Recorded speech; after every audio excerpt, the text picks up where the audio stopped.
คูณดีๆเด้อไหมคะยันเจ้าขาดทุนแล้วติ ยันเจ้าขาดทุนหน่อยนะ ไปเลยได้บ่ โอ้ ว่าแล้ว คูณได้ก็คือเก้าโอเคเอานี่1,000,000อันนี้อันนี้900,000เอาก็ทอนมา20,000กีบยังเหลือเงิน100,000กับ20,000กีบ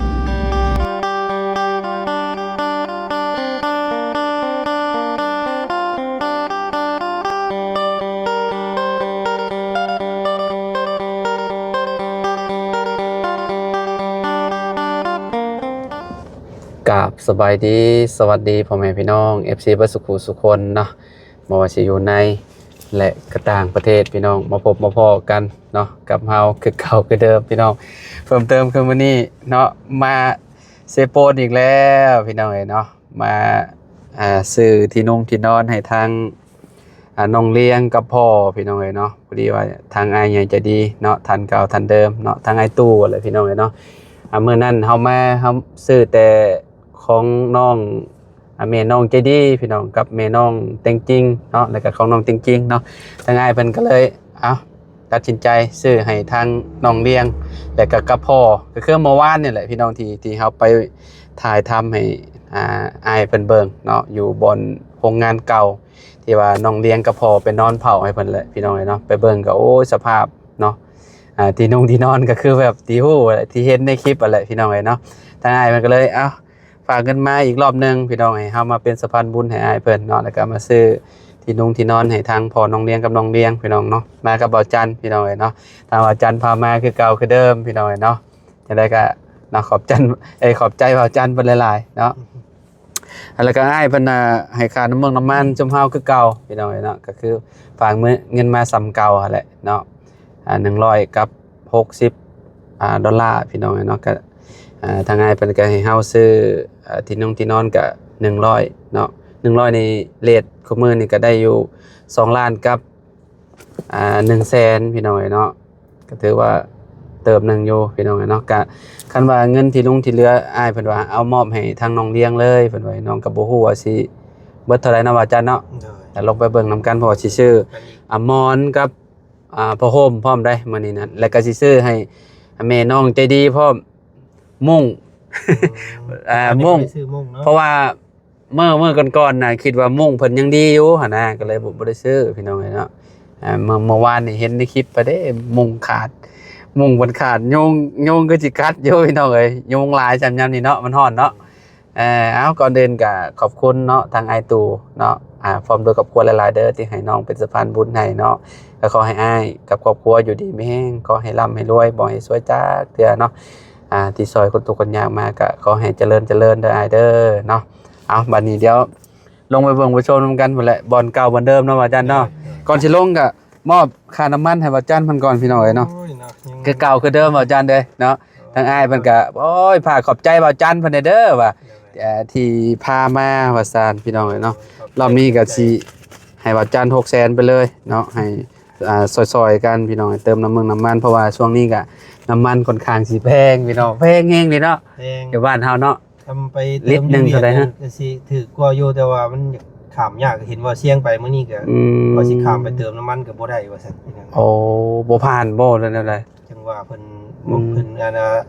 ตำรวจเวียดบ่ให้ผ่านว่าซั่นตำรวจลาวได้อยู่โดยพี่น้องเนาะเจ้าก็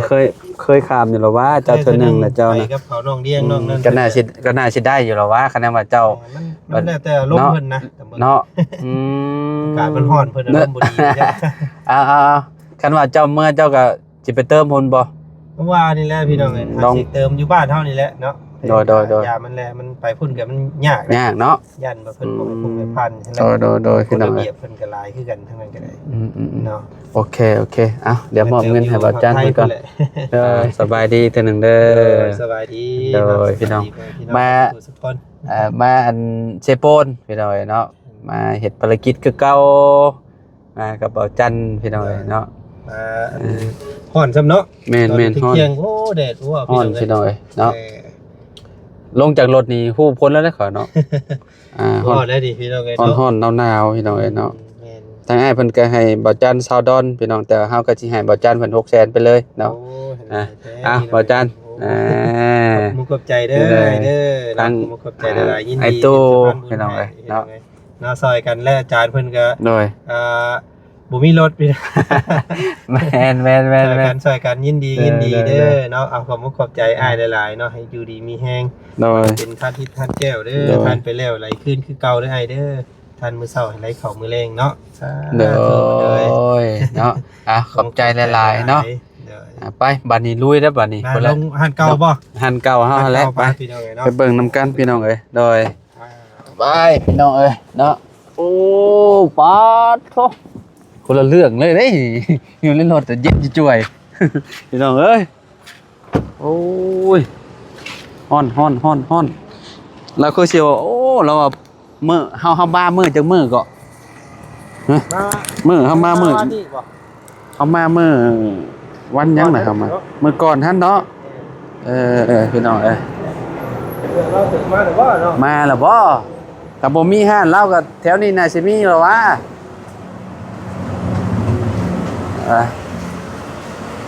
โอ้มาแล้วมาแล้วสีแดงโน่นให้พ่อน้องเลี้ยงนี่อุ้ยคักพี่น้องเอ้ยมอนเพิ่นก็น่าสิมาแล้วเกี่ยวว่าเนาะโอ้มาเต็มแล้ว มีค่าเพิ่น อ๋อ เติมของมาแล้ว เติมของแล้วเรียบร้อยแล้ว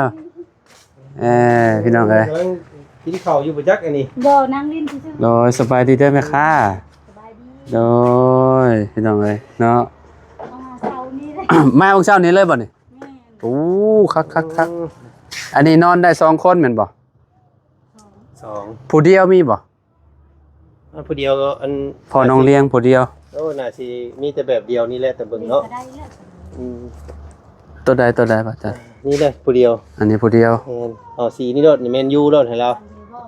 ถ้าซองเด้ถ้าซองตัวใดซอง อันนี้ก็ซองก็ได้ ผู้เดียวก็ได้ ผู้เดียวก็ได้มันมีแต่ คือ ซ้ำนี่นะ คือแบบมีแต่ซ้ำนี่เนาะก็คือแบบเอา2อัน แม่นแต่ว่าสิมีเอาใหญ่ก็ เพราะว่าใหญ่นี่ใหญ่ มันใหญ่เกินเพราะว่าน้องเลี้ยงกับน้องติงน้องเลี้ยงกับน้องใจดีเพิ่นนอนนำกัน ได้นี่ได้ ได้ตัวนี้เนาะ นี่ โอเค หรือว่าง่ายๆนี่นะว่าเวลาปูนะ แล้วก็2เนาะ มันก็มีแล้ว อันนึ ราง คาเก่าแล้วป่ะ แม่น ราคาเก่า นี่มันเขียนใช่นี่ชื่อ โดย 447 ราคาเก่าเอา2อัน สองอันบ่ โดยจะสีใจดีเหรอวะเอาตัวนี้นะขอเนาะจังตัวนี้มัน เป็นดุยตัวนั้น ตัวนี้เอาตัวนี้มันจังโอเคมุงมิงและมุงยิงเด้สองสาวเด้อันนี้นะสิให้พ่อแล้วผมว่าเป็นเมนยูบ่เหรอเนาะ งามดิ แม่นอยู่กับหมูดิง หมูเด้ง หมูเด้งโอ้คักนะพี่น้องเอ้ยเนาะแล้วก็เอาหมอน ยังอีก หมอนสองเอา3หน่วยซะหมอนแล้วก็ผ้าห่ม2พื้นแม่นผ้าห่มแบบเก่าก็ได้เพราะว่ายามนี้มันเป็นยามร้อนบ่ต้องเอาหนาบันไดพอดีแบบอันนั้น ผู้หญิงบ่ มันยิงกับผู้ชาย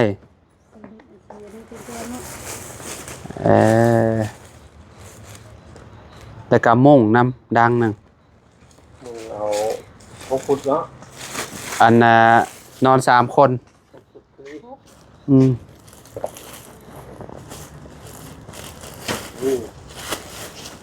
มุ่งอันนึง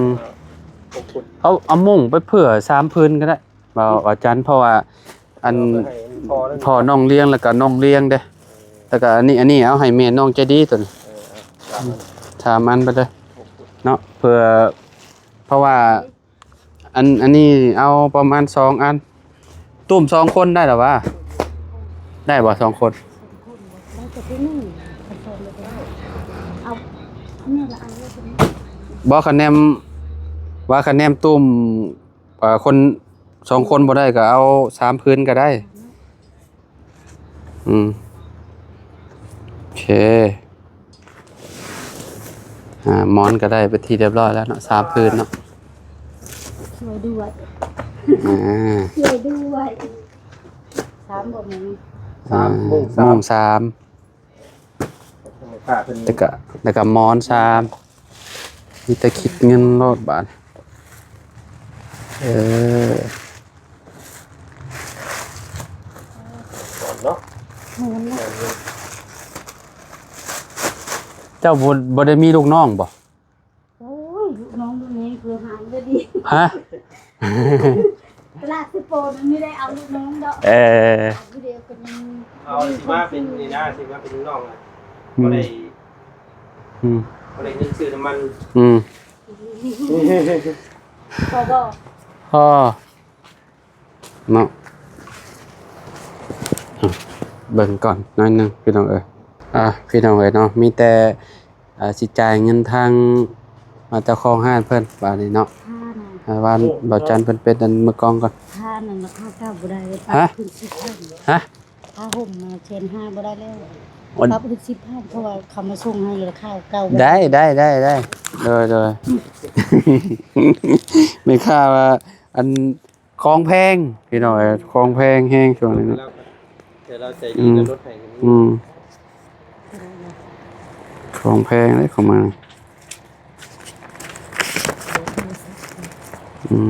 คูณมึงเด้อจังหน่อยไม่ค่าลืมได้ เอ้าพี่น้องเอ้ย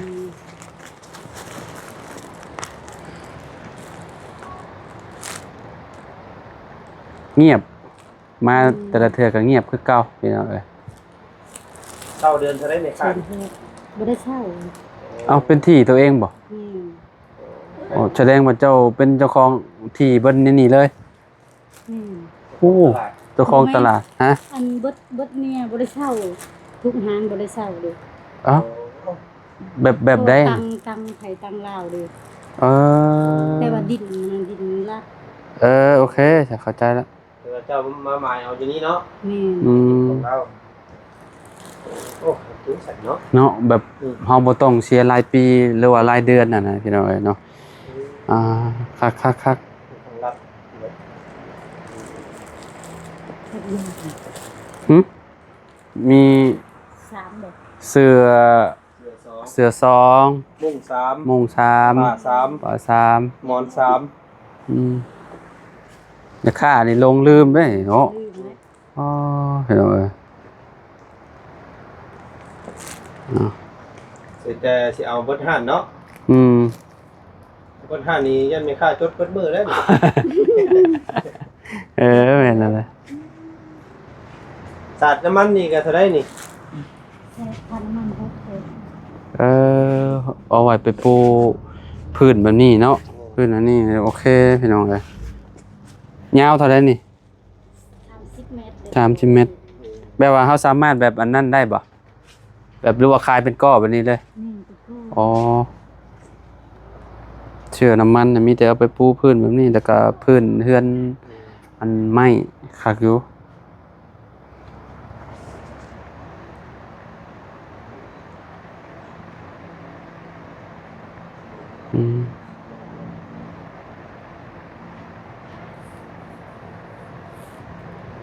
ล้าน1,980,000 น่าจะคือ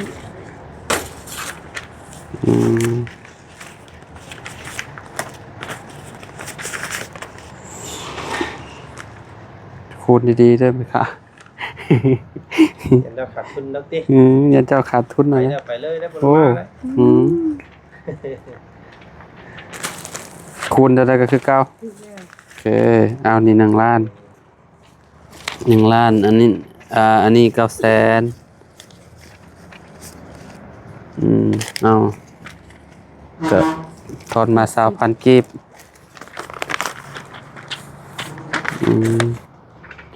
ยังเหลือเงินอยู่100,000กับ20,000กีบเขาก็สิมอบให้น้องเลี้ยงเลยรถจอดอยู่บนเก้าพี่น้องเอ้ยเนาะ จะเราไปเช่นให้ อุดหนุนซอยลาวคือเก่าคือเดิมขาประจำเราอะพี่น้องเอ้ย สิเพิ่นประจำนี่ครับ ที่น้ำเพิ่นตลอด ดีแล้วล่ะนี่ จงถึงที่ไปมีแต่ขอจิถือผ้าห่มไปนะ ไปพี่น้องเอ้ย เอ้ย มาฮะมา ไปบ้านเลยนะ ฮะไปบ้านพูดบ้านกระดับพูทางกับ มื้ เลย อนั้นเลยค่ะ เมื่อนั่นกับบ้านกระดับคือกันพี่น้องกับเจ้านั่นแหละนี่กันเลยพี่น้องเดียวก็แต่ว่าโบเพิ่นได้โบครบเด้ก็เลยมาซื้อให้เพิ่นอีก มื้อหน้ามาเอาไปเด้อคันบ่ครบ โดยโอ้เจ้ายังน่ะเกี่ยวยังน่ะอึ๊บอันนี้ผ้าห่มนี่น่าสิเอาไว้อยู่ข้างในก่อน เสพบรรยากาศเล่นเนาะเอาไปกั อันนี้เอาไว้อยู่ข้างในเอา ขอบใจเด้อ โดยขอบใจคือกัน ค่าหลาย เอาหน้ามาให้ โดยเอาไว้อยู่ในก่อนพี่น้องเอ้ย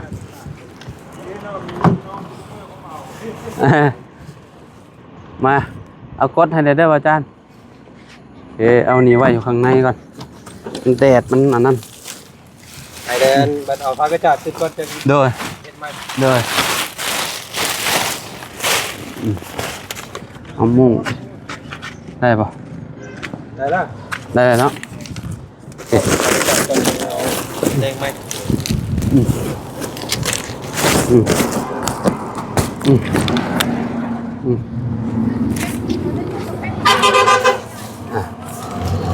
โอเคอืม ก่อน อืมไปเข้ารถก่อนไปพี่น้อยนะตอนนี้ก็มีแต่สิขอโตวเดินทางเนาะเพราะว่าซื้อครบแล้วยังเหลือเงินอยู่100,000กับ20,000กีบพี่น้องเอ้ยเนาะ เดี๋ยวเอาไปซื้อของกินก่อน โดย กินให้น้องงามก่อน โอเคเนาะพี่น้องเอ้ยถ้าว่าจันทร์ไปซื้อกินซื้อของกินให้น้องงามพี่น้องเอ้ยเนาะโธ่ดีใจนำทางน้องเลี้ยงเนาะแล้วก็พ่อพี่น้องเอ้ยเนาะได้ที่นอนงามๆพี่น้องเอ้ยเนาะ FC หลายคนก็คอมเมนต์มาว่าอยากให้น้องเลี้ยงได้เด้ว่าซั่นเนาะตอนนี้ก็น้องเพิ่นได้เป็นที่เรียบร้อยแล้วเนาะพ่อก็ได้ลูกก็ได้เนาะเอาซื้อที่นอนพี่น้องเอ้ยเนาะที่นอนนี่ก็2เนาะแล้วก็ผ้าห่ม3พอดีน้องใจดีเนาะไปนอนน้องเลี้ยงก็เลยแบบญาติเพิ่นญาติผ้าห่มกันให้เพิ่นคนละพื้นเลยพอน้องเลี้ยงพื้นหนึงแล้วก็ซื้อหมอนอีก3ใบเนาะซื้อไว้ให้เพิ่น3ใบเนาะพอน้องเลี้ยงอันหนึงน้องเลี้ยงอันหนึงน้องใจดีอันหนึงเนาะแล้วก็ซื้อมุ้งพร้อมซื้อมุ้งคนละด่างเลยน้องเลี้ยงด่างหนึงพอด่างหนึงแล้วก็ครอบครัวน้องใจดีเนาะเห็นมุ้งขาดพี่น้องเนาะก็เลยซื้อไปให้เพิ่นพร้อมมื้อนี้เนาะเงินที่ซื้อไปก็นี่แหละพี่น้องเอ้ย1,980,000เนาะเกือบ2 ล้านพี่น้องเอ้ยเนาะยังเหลืออยู่น้อยเดียวเนาะเกือบ2 ล้านยังเหลือเงินอยู่เท่าใด100,000กับ20,000กีบสิมอบให้ทางน้องเพิ่นเนาะก่อนอื่นก็ขอบคุณทางไอ้ใหญ่ใจดีทางไอ้ตู่และลายเด้อที่ให้น้องเป็นสะพานบุญให้เนาะก็ขอให้อ้ายอยู่ดีมีแห้งความเจ็บบ่ให้ได้ความไข้บ่ให้มีปรารถนาสิ่งใดก็ขอให้ได้สิ่งนั้นเด้อเนาะนอนหลับให้ได้เงินหมื่นนอนตื่นให้ได้เงินแสนบ่ว่าอ้ายสิเฮ็ดธุรกิจหยังค้าขายหยังก็ขอให้เจริญในหน้าที่การงานตลอดปีและตลอดไปเนาะขอบคุณพ่อแม่พี่น้อง FC เบ่สุขทุกคนเนาะที่ติดตามและเป็นกำลังใจให้เด้อขอบคุณหลายๆพี่น้องเนาะเอาสำหรับคลิปนี้เราก็ขอตัวแล้วเนาะไว้พบกันใหม่คลิปหน้าเนาะขอกล่าวคำว่าสบายดีพี่น้องโดย